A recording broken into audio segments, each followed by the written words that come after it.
lumipad ang aming team papuntang Pejanuro.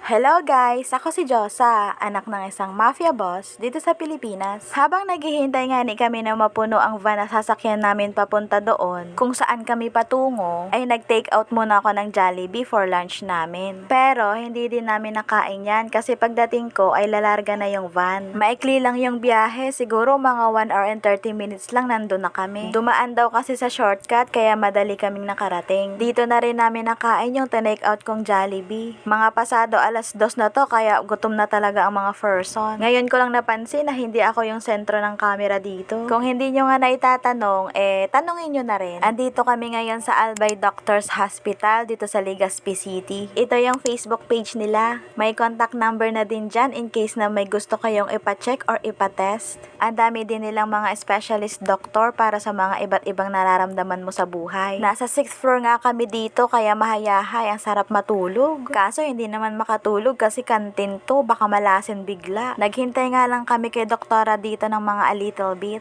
Mga pang 11 kami dito pero mabilis lang naman yung check-up kada pasyente.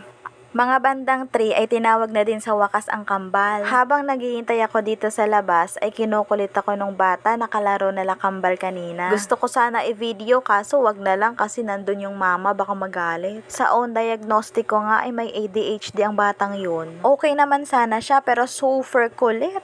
To the point na maiinis ka na lang talaga. After nga ng check-up ng kambal ay bumaba na kami. Normal pala na nagsisisure ang mga premature. Pero may kailangan silang i-maintain na gamot hanggang 2 years old. At madami ding bawal. Kaya sa mga umaaling dyan sa kambal, tandaan nyo yung mga bawal sa kanila. Bawal ang chocolates, bawal cold drinks or juices, bawal ice cream. Pero ako pwede. Bawal cellphone, bawal din medyo matatamis, at bawal mauntog ang ulo. Bawal maputik, mainit, mabaho. Ay hala hindi. Walang ganon. For the lakad na kami dito papuntang terminal, diretso uwi na kami kaya magparaano pa. Yung pinuntahan nga naming Pejanuro ay si Dr. Vosotros. Sayang at nandun sa cellphone ni Papa yung schedule niya. Siguro ilalagay ko na lang sa comment section para may idea yung mga naghahanap kay Dr. Vosotros. Gusto ko sana magbakal ng mani kaso wala akong kwarta.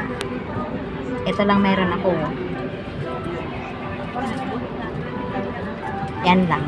Yan yung time na nasa baba ng bus sila mama at ako lang nandito para i-reserve tong upuan. Isa talaga akong malaking broke kasi mismong pati money hindi ko pa mabili. So for haba ng biyahe namin pa uwi, halos 3 hours ang biyahe. La la la la la la la la la la la la la la la.